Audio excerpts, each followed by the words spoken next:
السلام علیکم ورحمۃ اللہ نحمدہ ونصلی علی رسولہ الکریم اما بعد فاعوذ باللہ من الشیطان الرجیم بسم اللہ الرحمن الرحیم رب اشرح لی صدری ویسر لی امری واحلل عقدۃ من لسانی یفقہوا قولی۔ درود پڑھ لیتے ہیں ایک دفعہ پہلے۔ اللہم صلی علی محمد وعلی آل محمد کما صلیت علی ابراہیم وعلی آل ابراہیم انک حمید مجید۔ اللہم بارک علی محمد وعلی آل محمد کما بارکت علی ابراہیم وعلی آل ابراہیم انک حمید مجید۔ صحیح بخاری میں ہم کتاب العلم پڑھ رہے تھے، یعنی علم کا بیان یا علم کے بارے میں، اور آج ہم نے اس میں باب قول نبی صلی اللہ علیہ وسلم ربا مبلغین او آمن سامعین، یہ والا باب ہم نے پڑھنا ہے۔ یہ باب جو ہے، جو میں نے آپ کو ایپ شیئر کیا تھا اس میں یہ حدیث نہیں آ رہی، ٹھیک ہے، لیکن میں نے آپ کے ساتھ پیج شیئر کی ہے، سب سے پہلے وہ پیج ہی کھول لیں، ٹھیک ہے۔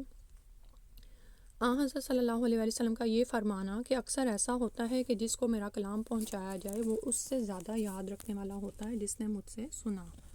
تو اس باب سے ہمیں یہ پتہ چلے گا کہ بعض اوقات ہم دوسروں کو کوئی بات اس لیے نہیں بتا رہے ہوتے کہ وہ ہمارے عمل میں نہیں ہوتی، یا یہ کہ ہم اس کو یاد نہیں رکھ پا رہے ہوتے، یا ایسا ہوتا ہے کہ اس بات کا ہمارے عمل سے میں بھی کوئی تعلق نہ ہو، کیونکہ ظاہر ہے ہم ایک انسان ہیں اور شریعت تو پوری انسانیت کے لیے اتاری گئی ہے، لیکن رسول صلی اللہ علیہ وسلم کی احادیث کو پوری امانت کے ساتھ سب تک پہنچا دینا ضروری ہے، کیونکہ آپ یہ دیکھیں کہ بعض اوقات آپ صرف پہنچانے والے ہوتے ہیں اور آپ اپنا اجر و ثواب حاصل کر لیتے ہیں، اور کسی ایسے تک وہ حدیث پہنچ جاتی ہے جو اس کو آپ سے زیادہ یاد رکھنے والا، آپ سے زیادہ پھیلانے والا، اور بہت سے ایسے لوگوں تک وہ حدیث پہنچ جاتی ہے جو اس پر عمل کرنے والے ہوتے ہیں، ٹھیک ہے۔ تو صدقہ جاریہ تو پھر کس پر جاتا ہے؟ جس نے اس کو شروع کیا۔ تو ایسی کوئی بھی تو پھر ہمیں کیا کرنا چاہیے کہ اس شک میں پڑے بغیر کہ فلاں سنے گا یا یہ کہ میرے عمل میں تو یہ بات آئی نہیں، ہمیں کیا کرنا ہے کہ رسول صلی اللہ علیہ وسلم کی حدیث کو آگے انشاءاللہ نشر و اشاعت کرنی ہے۔ اس سلسلے کی حدیث 67 نمبر ہے۔ حدثنا مسدد قال حدثنا بشر قال حدثنا ابن عون عن ابن سیرین عن عبد الرحمن ابن ابی بکرۃ عن ابیہ ذکر النبی صلی اللہ علیہ وسلم قعد علی بعیرہ وامسک انسان بختامہ او بزمامہ۔ تو ہم سے بیان کیا مسدد نے کہا، ہم سے بیان کیا بشر نے کہا، ہم سے بیان کیا ابن عون نے، انہوں نے ابن سیرین سے، انہوں نے عبد الرحمن بن ابی بکرہ سے، انہوں نے اپنے باپ ابو بکرہ سے، انہوں نے حضرت صلی اللہ علیہ وسلم کا ذکر کیا، ٹھیک ہے، سبحان اللہ۔ اب آپ یہ دیکھیں کہ روایت کتنی لمبی ہے، اور یہاں پر ہم سے مراد کون ہے؟ امام بخاری ہیں، ٹھیک ہے۔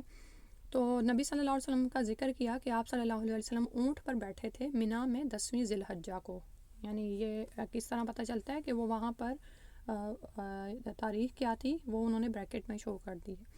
اور ایک آدمی اونٹ کی نکیل یا اس کی باگ تھامے ہوئے تھا۔ ثم قالا، تو آپ صلی اللہ علیہ وسلم نے لوگوں سے فرمایا، ایو یوم ھذا، کہ یہ کون سا دن ہے؟ فسکتنا حتی ظننا انہ سیسمیہ سوی اسمہ، تو ہم سب چپ ہو رہے یہاں تک کہ ہم سمجھے کہ آپ اس دن کا کچھ اور نام رکھیں گے۔ تو چونکہ علم کا بیان ہے تو اب یہاں پر صحابہ کرام کا علم حاصل کرنا بھی آپ دیکھتے ہیں کہ رسول صلی اللہ علیہ وسلم کا تعلیم دینا ہم سیکھتے ہیں یہاں پر، ٹھیک ہے۔ آپ صلی اللہ علیہ وسلم کوئی بات بتانے لگے ہیں اور اس سے پہلے لوگوں کی توجہ لینے کے لیے انہی سے سوال کریں کہ بتاؤ یہ کون سا دن ہے، لیکن صحابہ اگرچہ کہ جانتے تھے کہ یہ کون سا دن ہے، لیکن انہوں نے کچھ بتایا کیوں نہیں؟ کیونکہ وہ سمجھے کہ آپ صلی اللہ علیہ وسلم اس کا کچھ اور نام رکھیں گے، اور دوسری بات یہ کہ یہاں سے صحابہ کا علم حاصل کرنے میں ادب و احترام بھی ظاہر ہوتا ہے کہ علم حاصل کرنے کے لیے صبر بہت ضروری ہے۔ پھر اس کے بعد فرمایا قال الیس یوم النحر، تو رسول صلی اللہ علیہ وسلم نے خود ہی فرمایا کیا یہ یوم النحر نہیں ہے؟ قلنا بلا، تو ہم نے کہا کیوں نہیں؟ قال فای شہر ھذا، اب آپ صلی اللہ علیہ وسلم نے اب دوسرا سوال کیا کہ یہ کون سا مہینہ ہے؟ فسکتنا حتی ظننا انہ سیسمیہ بغیر اسمہ فقال، تو ہم پھر چپ رہے، یعنی صحابہ کرام، یہاں تک کہ ہم نے گمان کیا کہ بے شک آپ اس کا کچھ اور نام رکھیں گے۔ فقالا، تو رسول اللہ صلی اللہ علیہ وسلم نے فرمایا الیس بذی الحجۃ، کیا یہ ذی الحجہ کا مہینہ نہیں ہے؟ قلنا، ہم نے کہا بلا، کیوں نہیں؟ قالا، فرمایا فإن دماءکم واموالکم واعراضکم بینکم حرام کحرمۃ یومکم ھذا، کہ تمہارے خون اور تمہارے مال اور تمہاری آبروئیں ایک دوسرے پر اس طرح سے حرام ہیں جیسے تمہارے اس دن کی حرمت اس مہینے میں اس شہر میں۔ حرامن کا حرمت یومکم ھذا فی شہرکم ھذا فی بلدکم ھذا، یعنی جس طرح سے تمہارے اس دن کی حرمت ہے اس مہینے میں اس شہر میں حرمت ہے، تو اسی طرح اب یہ نبی صلی اللہ علیہ وسلم نے ایک نصیحت فرمائی، وصیت کی کہ آپس میں تمہارے خون، مال اور آبروئیں ایک دوسرے پر حرام ہیں، یعنی تم بغیر کسی حق کے اس کو آپس میں حلال نہیں کر سکتے، ٹھیک ہے۔ اور حق وہی ہے کہ اگر کوئی مسلمانوں میں کسی کا قتل کر دے یا کوئی قصاص کا قانون ہو یا اس طرح جو بھی نا، تو وہ ہے، لیکن ادروائز کیا ہے کہ خون، مال، آبروئیں ایک مسلمان کی دوسرے مسلمان پر حرام ہے، یعنی وہ ان سے تعرض نہیں کرے گا۔ پھر فرمایا لیبلغ الشاہد الغائبہ، کہ جو یہاں حاضر ہے وہ اس کو خبر کر دے جو غائب ہے، یعنی اب یہ نبی صلی اللہ علیہ وسلم نے ذمہ داری لگائی، اور سبحان اللہ صحابہ کرام نے کس طرح سے اس ذمہ داری کو پورا کیا کہ کہ نبی صلی اللہ علیہ وسلم کی وفات کے بعد انہوں نے یہ نہیں سوچا کہ ہم شہر مدینہ سے ہی چپکے رہیں، بلکہ کتنے ملکوں کی طرف نکل گئے۔ آپ یہ دیکھیں کہ یہ وہ موقع ہے جس پر کتنے ہی صحابہ کرام حج کے موقع پر موجود ہیں، یعنی یہ نبی صلی اللہ علیہ وسلم کا پہلا اور آخری حج تھا، اور صحابہ کرام کی ایک کثیر جماعت نے آپ کے ساتھ حج فرمایا، تو لیکن ان سب کی قبریں ہمیں وہاں پہ نہیں ملتی ہیں، تو اس کا یہ کیا مطلب ہے کہ وہ دین پھیلانے کے لیے مختلف جگہوں پر پھیل گئے۔ فَإِنَّ الشَّاهِدَ عَسَىٰ أَن يُبَلِّغَ مَنْ هُوَ أَوْعَىٰ لَهُ مِنْهُ، کیونکہ جو حاضر ہے شاید وہ ایسے شخص کو خبر کر دے جو اس بات کو اس سے زیادہ یاد رکھے، ٹھیک ہے۔ تو ہر طرح کی صلاحیتیں رکھنے والے لوگ ہوتے ہیں، تو بعض اوقات جو بات بیان کر رہا ہوتا ہے نا وہ خود اس کو اتنا یاد نہیں رکھتا، یا یہ کہ وہ اس طرح سے اس کے علم عمل میں نہیں آتی ہے، لیکن وہ آگے پھیلا دیتا ہے، تو بہت سے ایسے لوگ ہوتے ہیں جو اس کو اور یاد رکھنے والے ہوتے ہیں۔ پھر اس کے بعد آگے پڑھتے ہیں انشاءاللہ، اور یہ آپ کے ساتھ اب میں نے جو شیئر کیا ہے 67 نمبر بنے گا، اور اس میں جو باب ہے وہی والا ہے جو ابھی ہم نے پڑھا کہ رسول صلی اللہ علیہ وسلم کے اس ارشاد کی تفصیل میں کہ بسا اوقات وہ شخص جسے حدیث پہنچائی جائے وہ سننے والے سے زیادہ حدیث کو یاد رکھ لیتا ہے۔ لقول اللہ تعالی، اللہ سبحانہ وتعالیٰ کا فرمان ہے، فَعَلَمْ أَنَّهُ لَا إِلَٰهَ إِلَّا اللَّهُ فَبَدَأَ بِالْعِلْمِ، تو جان رکھو کہ بے شک کوئی معبود نہیں مگر اللہ ہی ہے، تو علم کے ساتھ آغاز کیا، ٹھیک ہے۔ اب اس میں جو ہے باب انہوں نے میری بک میں ایک دیا ہوا ہے، وہ باب کا نام ہے باب العلم قبل القول والعمل۔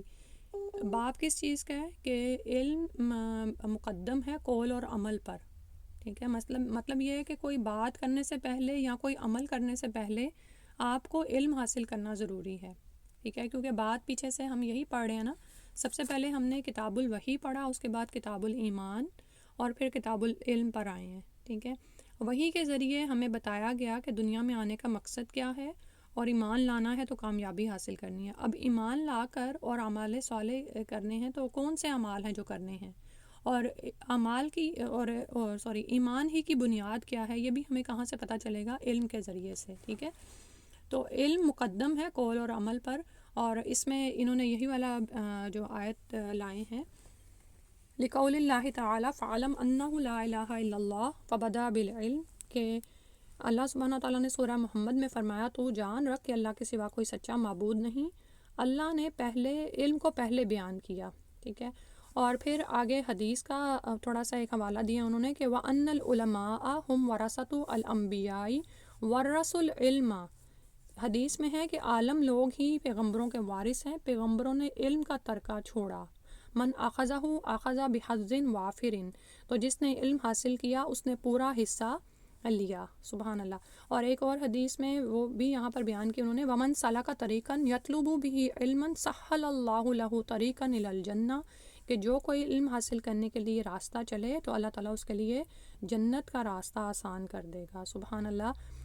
اب یہ دیکھیں کہ اوپر جو حدیث آئی ہے کہ انبیاء جو ہیں انہوں نے ورثہ چھوڑا، اور علماء ہی دراصل پیغمبروں کے وارث ہوتے ہیں، یعنی کیونکہ انبیاء کوئی مال و دولت چھوڑ کے نہیں جاتے ہیں وراثت میں، وہ علم ہی چھوڑتے ہیں، جیسے کہ نبی صلی اللہ علیہ وسلم کی احادیث سے پتہ چلتا ہے، اور ہم جانتے ہیں کہ نبی صلی اللہ علیہ وسلم کا کوئی مال ایسا نہیں تھا کہ وہ تقسیم ہوتا، اور انہوں نے کیا چھوڑا تھا وراثت میں؟ علم ہی چھوڑا تھا۔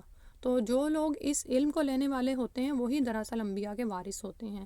آپ یہ دیکھیں کہ دنیا اندھا دھند وراثت کے پیچھے کتنی جنگوں میں رہتی ہے نا مشغول، یعنی گھر گھر میں اس بات پہ لڑائیاں ہوتی ہیں، اور حتیٰ کہ عدالتوں تک کیس چلے جاتے ہیں بہن بھائی کے مابین وراثت پر جھگڑنے کے لیے۔ اور یہ تو مالی وراثت ہے نا جو دنیا میں ہی رہ جانے والی ہے۔ انسان یہ بھول جاتا ہے کہ آج میں یہ لے لوں گا تو وارث تو میں بھی نہیں ہوں اس کا، کیونکہ ہر چیز تو اللہ سبحانہ تعالیٰ کو لوٹ جانے والی ہے، ٹھیک ہے۔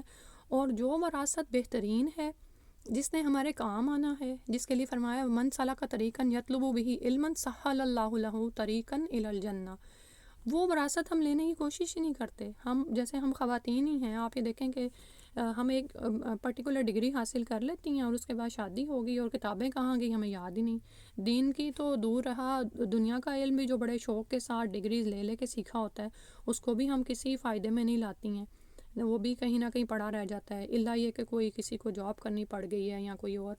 تو علم کا حاصل کرنا، تو یہ دیکھیں اسی علم کی بنا پر تو انسان کو ہر چیز پر فضیلت دے دی گئی، ٹھیک ہے۔ انبیاء سے سجدہ کرا دیا گیا، اور اسی طرح ابلیس بھی جب اس میں شامل تھا، ان میں جس کو حکم ہوا تھا سجدے کا، تو مطلب یہ کہ جنوں کو بھی انسانوں کے لیے مسخر کر دیا گیا کہ وہ بھی ہمارے نیچے ہی ہیں، ٹھیک ہے۔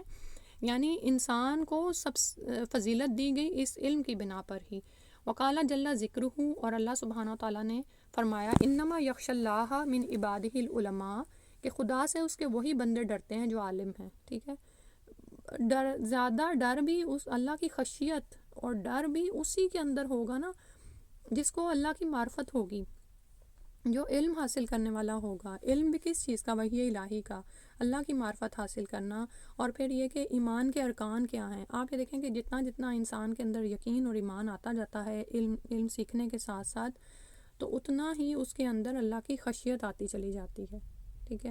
اور ایک یہ ہے کہ انسان زبان سے تو کہہ دے لا الہ الا اللہ محمد الرسول اللہ، اور اس کے بعد نہ کوئی علم حاصل کرے بلکہ اپنی دنیا میں ہی پڑا رہے، تو ہو نہیں سکتا کہ انسان اسی کا ہو کے رہ جائے، کیونکہ نسیان ہماری خصلت میں شامل ہے۔ اسی لیے علم حاصل کرتے رہنا، اس سے جڑے رہنا، جتنی بھی ہماری زندگی میں ہمیں توفیق ملتی ہے، ہفتے میں 1 دن ملتا ہے، 2 دن ملتے ہیں، اس علم کو حاصل کرتے رہیں اور اس کو پھیلاتے بھی رہیں، ٹھیک ہے۔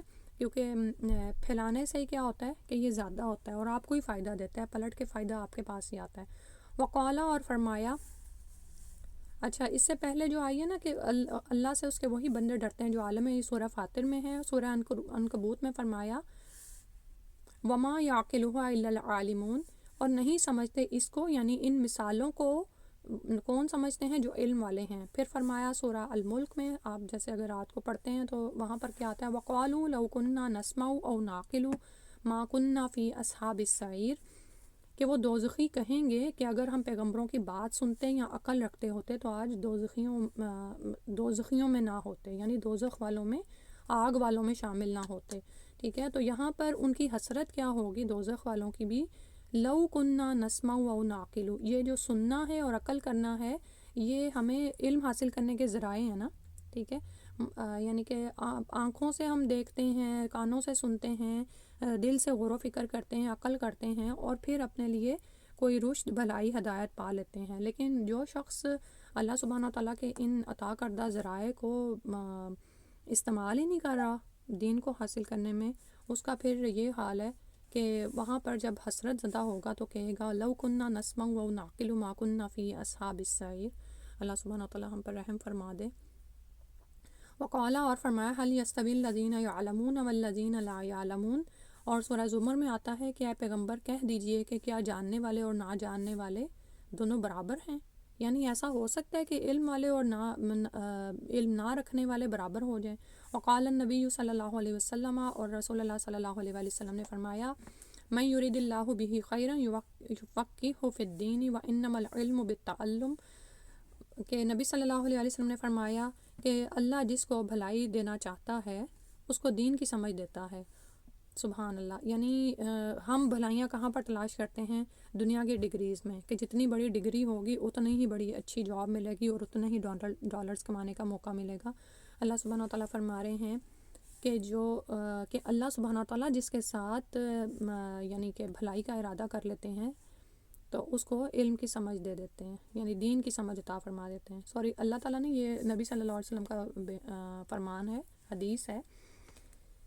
تو اگر ہم چاہتے ہیں کہ ہمارے ساتھ بھی بھلائی کا ارادہ ہو جائے تو دین کو سیکھنا شروع کر دیں۔ وَإِنَّمَا الْعِلْمُ بِالتَّعَلُّمِ، اور فرمایا کہ علم سیکھنے ہی سے آتا ہے، یعنی ڈر کے چھوڑ دینا کہ نہیں مجھے سمجھ نہیں آتی، مجھے یاد نہیں ہوتا۔ تو آپ دیکھیں کوئی بھی کام کرنے سے ہی آتا ہے نا، ٹھیک ہے۔ انشاءاللہ ہم تہیہ کرتے ہیں کہ تھوڑا تھوڑا ضرور اس کو سیکھتے رہیں، کہیں سے کوئی قرآن کی آیت کو سیکھیں، کہیں سے حدیث کی بات کو سیکھیں، اور دیکھیں جس زبان میں اللہ سبحانہ و تعالیٰ نے اس کلام کو اتارا نا اس میں سیکھنے کی کوشش کریں۔ آپ دیکھیں گے کہ آپ کا دل منور ہوتا چلا جائے گا، روشن ہوتا چلا جائے گا، ایک سکون اور سرور حاصل ہوگا جب انسان اس علم کو حاصل کرے۔ وقال ابو ذر لو وضعتم السمسامۃ علی هذه واشار الى کفاہ ثم ظننت انی انفذ کلمۃ سمعتها من النبی صلی اللہ علیہ وسلم قبل ان تجیزوا علی لانفذتها۔ اور یہاں پر ابو ذر رضی اللہ عنہ کی وہ بات آئی ہے کہ اگر تم تلوار یہاں رکھ دو، اور اشارہ کیا انہوں نے اپنی گردن کی طرف، اس وقت بھی میں سمجھوں گا کہ میری گردن مارنے سے پہلے میں ایک ہی وہ بات جو میں سنا سکتا ہوں، جو میں نے حضرت صلی اللہ علیہ وسلم سے سنی ہے، تو میں اس کو سنا دوں۔ سبحان اللہ۔ یعنی صحابہ کرام کا تو علم حاصل کرنے میں اور اس کو بیان کرنے میں یہ جذبہ تھا، کہنے لگے کہ اگر کوئی میری گردن پر تلوار رکھ دے اور مجھے پتہ ہو کہ اب تھوڑی دیر میں مرنے والا ہوں، تو میں آخری لمحے کو بھی ضائع نہیں کروں گا کہ میں دین پھیلا دوں۔ سبحان اللہ۔ اور ہم جو ہیں، اب ہمارے پہ تو وقت بھی نہیں آیا، لیکن ہم پتہ نہیں کس چیز کے انتظار میں وقت کو ضائع کرتے رہتے ہیں۔ اللہ سبحانہ وتعالیٰ ہم پر بھی خاص کرم فرما دے، ہمارے ساتھ خیر کا ارادہ فرما لیں کہ ہم دین کی سمجھ حاصل کریں۔ وقال ابن عباس، اور ابن عباس نے فرمایا کونوا ربانیین علماء فقہاء۔ علماء، ابن عباس کہتے ہیں کہ ہو جاؤ تم ربانی، یعنی حلیم و بردبار، عالم، سمجھدار، ٹھیک ہے، یعنی ربانی ہو جو رب والے بن جاؤ، اور وہ کون ہوتے ہیں؟ حلیم ہوتے ہیں، سب بردبار ہوتے ہیں، صابر ہوتے ہیں، ٹھیک ہے، حکمت کے ساتھ معاملہ کرنے والے ہوتے ہیں۔ اور یعنی کہ ایک ہوتا ہے نا، کچھ لوگوں کی طبیعت میں بہت تیزی ہوتی ہے، ہر کام میں جلدی جلدی، اور کوئی حکمت نہیں، کوئی غور و فکر نہیں کرنا، یہ بھی جہالت کی علامت ہوتی ہے، ٹھیک ہے۔ جب آپ علم حاصل کرتے چلے جاتے ہیں اور آپ کی خشیت آپ کے اندر آتی چلی جاتی ہے نا، تو آپ حلیم اور بردبار ہو جاتے ہیں، سمجھدار ہو جاتے ہیں، عالم ہو جاتے ہیں۔ وہ یقالو، اور کہا، الربانی الذی یربی الناس بصغار العلم قبل کبارہ۔ اور عالم کون ہوتا ہے؟ کہ ربانی وہ ہے، یعنی ربانی کون ہوتا ہے؟ فرمایا کہ ربانی وہ ہے جو لوگوں کو بڑی باتیں سکھانے سے پہلے چھوٹی چھوٹی دین کی باتیں سکھا کر ان کی تربیت کرے۔ سبحان اللہ۔ یعنی کہ اب یہ دیکھیں نا کہ جب کوئی خود علم حاصل کر لیتا ہے تو اس کو حکمت بھی آ جاتی ہے کہ کس طرح سے علم کو پھیلانا ہے، اور وہ لوگوں کے ساتھ کوئی بڑے بڑے فلسفے نہیں بیان کرتا انہیں، یعنی کہ کوئی اپنے علم کا روب نہیں جھاڑتا، بلکہ وہ ان کو چھوٹی چھوٹی باتیں سکھا کر پہلے ان کی تربیت کرتا ہے، اور اس کے بعد بڑی باتوں پر لے کر آتا ہے، ٹھیک ہے۔ تو اب یہاں پر آپ یہ دیکھیں کہ اس پوری حدیث میں پہلے اللہ سبحانہ تعالیٰ کا فرمان آیا ہے، پھر کچھ حدیث بیان کی گئی ہیں، اور اس کے بعد پھر صحابہ کا طرز عمل کیا تھا وہ بیان ہوا ہے، تاکہ ہمیں بھی اس بات کا شوق ہو کہ ہم بھی دین کا علم حاصل کریں اور اسے آگے پھیلائیں۔ اور اینڈ پہ جو کلیہ دیا گیا ہے وہ کتنا آسان سا ہے نا، کہ اگر ہم چاہتے ہیں کہ دین کو پھیلائیں اور اپنے لیے بھی، تو چھوٹی چھوٹی چیزوں سے پہلے شروع کریں، چھوٹی چھوٹی باتوں کو پہلے سیکھیں، ٹھیک ہے۔ کیونکہ جیسے ایمان، اعتقادات اور بلیفس ہمارے کیا ہونے چاہیے، یا اس کے مطابق عمل کیا کرنا ہے، وہ باتیں انسان پہلے سکھائے۔ اور یہ جو فقہی قوانین ہیں، قواعد کلیے ہیں، اصول الحدیث اور اصول القرآن، یا جو بھی باقی تعلیم ہے، وہ پھر آہستہ آہستہ آہستہ آہستہ سکھائی جائے گی، ٹھیک ہے۔ تو یعنی پہلے محسوسات سے شروع کرے اور پھر معقولات کی تعلیم کرنا چاہیے۔ اس کے بعد حدیث نمبر 68 ہے، حدثنا محمد ابن یوسف قال اخبرنا سفیان عن الاعمش عن ابی وائل عن ابن مسعود قال كان النبی صلی اللہ علیہ وسلم یتخولنا بالموعظۃ فی الایام کراہۃ السامۃ علینا۔ نبی کریم صلی اللہ علیہ وآلہ وسلم کا لوگوں کی رعایت کرتے ہوئے نصیحت فرمانے اور تعلیم دینے کے بیان میں کہ ان کو ناگوار نہ گزرے. ٹھیک ہے، تو باب میں نے پڑھا نہیں پہلے. باب کیا ہے یہاں پر، یعنی جو چیپٹر باندھا ہے انہوں نے وہ کیا ہے، ما کان النبی صلی اللہ علیہ وسلم یتخولہم بالموعظۃ والعلم کی لا ینفروا. حضرت صلی اللہ علیہ وآلہ وسلم صحابہ کو موقع اور وقت دے کر ان کو سمجھاتے اور علم کی باتیں بتلاتے، اس لیے کہ ان کو نفرت نہ ہو جائے. ٹھیک ہے، حدیث میں نے پڑھ دی آپ کے آگے، 68 نمبر ہے. ہم سے بیان کیا، یعنی امام بخاری فرما رہے ہیں، محمد بن یوسف نے کہا ہم کو سفیان نے خبر دی، انہوں نے اعمش سے، انہوں نے ابو وائل سے، انہوں نے ابن مسعود رضی اللہ عنہ سے کہ حضرت صلی اللہ علیہ وآلہ وسلم دنوں میں ہم کو نصیحت کرنے کے لیے وقت اور موقع کی رعایت فرماتے. آپ صلی اللہ علیہ وآلہ وسلم اس کو برا سمجھتے کہ ہم اکتا جائیں. تو اس کا مطلب یہ ہوا کہ نبی صلی اللہ علیہ وآلہ وسلم نصیحت فرمانے کے لیے کچھ وقت یا دن مقرر کر دیتے تھے. ٹھیک ہے، اور وہ کیوں ایسا کرتے تھے کہ ایسا نہ ہو کہ مسلسل ایک کام کرنے سے ہم کبیدہ خاطر ہو جائیں. ٹھیک ہے، اور اس سے یہ، کیونکہ علم کا حاصل کرنا ہر ایک پر فرض تو ہے، لیکن کتنا اور کس طرح کرنا ہے، کتنے وقت کے لیے کرنا ہے، اس کی کوئی حد متعین نہیں کی گئی ہے. ٹھیک ہے، بالکل ایسے جیسے فرض عبادات کا تو ہمیں پتہ ہے کہ وہ تو پڑھنی ہے، اور اگر نہیں پڑھیں گے تو پھر اس پر گناہ ہوگا، لیکن نوافل کی حد ایک حد تک مقرر ہے اور اس کو لازم نہیں کیا گیا. جیسے ہم جانتے ہیں کہ اگر بچہ فرض پڑھ لیتا ہے نماز کے، لیکن اگر وہ نوافل نہیں پڑھ رہا تو پھر ہم اس کو نہیں ماریں گے. ٹھیک ہے، الا یہ کہ پھر آخر کار اس کو خود ہی آہستہ آہستہ پیار سے اس کو سمجھاتے ہیں تو اس کو عادت پڑ جائے. تو یہاں سے یہ بھی ثابت ہو رہا ہے کہ کوئی بھی نفلی عبادت بھی اتنی نہیں کرنی چاہیے جس سے دل کو ملال پیدا ہو. بہتر یہ ہے کہ 1 دن یا 2 دن کا وقفہ کر لے، یا ہر ہفتے میں 1 دن خوشی اور نشاط کا وقت دے کر یہ کام انسان کرے. اور اسی سے ملتی جلتی اگلی حدیث بھی ہے، ہم پیچھے بھی میرا خیال ہے اس کو پڑھ چکے ہیں. حدثنا محمد ابن بشار قال حدثنا یحییٰ ابن سعید قال حدثنا شعبۃ قال حدثنی ابو طیاح عن انس عن النبی صلی اللہ علیہ وسلم قال یسروا ولا تعسروا وبشروا ولا تنفروا.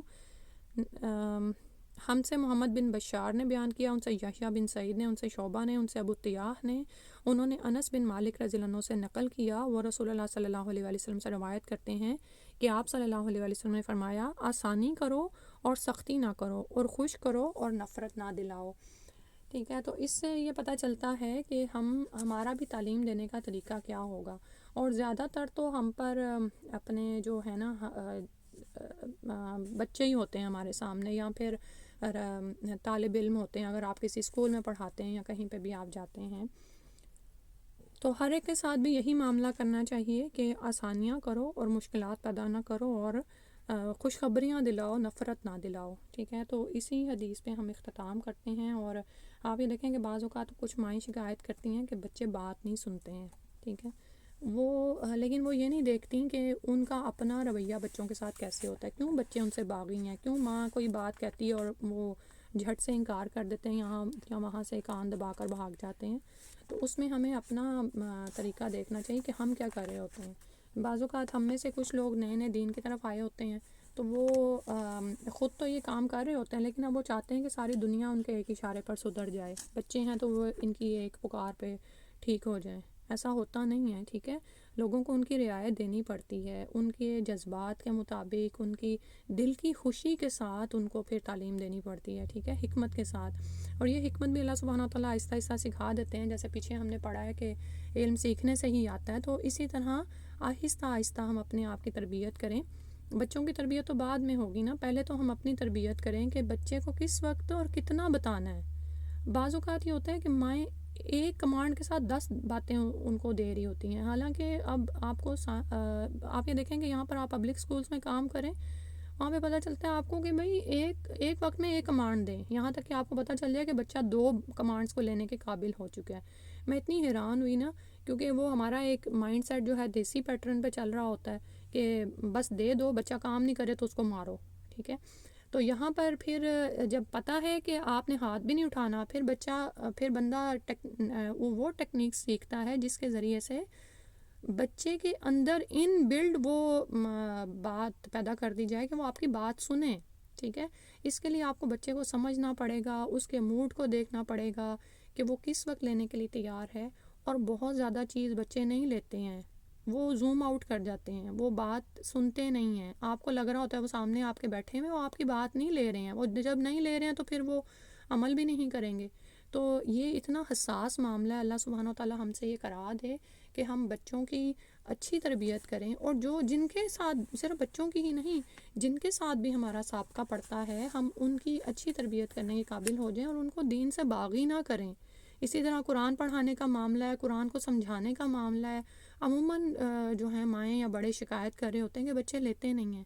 آپ کو دیکھنا ہے کہ آپ بچوں کو دے کیسے رہے ہیں. ٹھیک ہے، ان کے لیے خوشخبریاں پہلے، اور نفرت نے نہ دلائیں انہیں. اور پھر یہ کہ ان پر آسانی کریں، سختی نہ کریں. جتنا وہ لے سکتے ہیں نا، تھوڑا تھوڑا کر کے وہ دیتے جائیں. اور اس سلسلے میں وہی جو پیچھے ہم نے پڑھا نا کہ ربانی بن جائیں. اور ربانی کیا ہوتا ہے کہ اپنے آپ پہ کام کرنا ہے. حلم، اور حلم کو یعنی مجھے نہیں ایکسپلین کرنا آ رہا. بردباری مطلب یہ ہوتا ہے کہ صبر کے ساتھ کام کرنا. کوئی ناموافق رد عمل دیکھ لیا آپ نے، کوئی ایسی بات دیکھ لی جو آپ کو ناگوار گزری ہے، تو اس پر جو ہے ہٹ کے آپ نے کوئی رد عمل نہیں کرنا.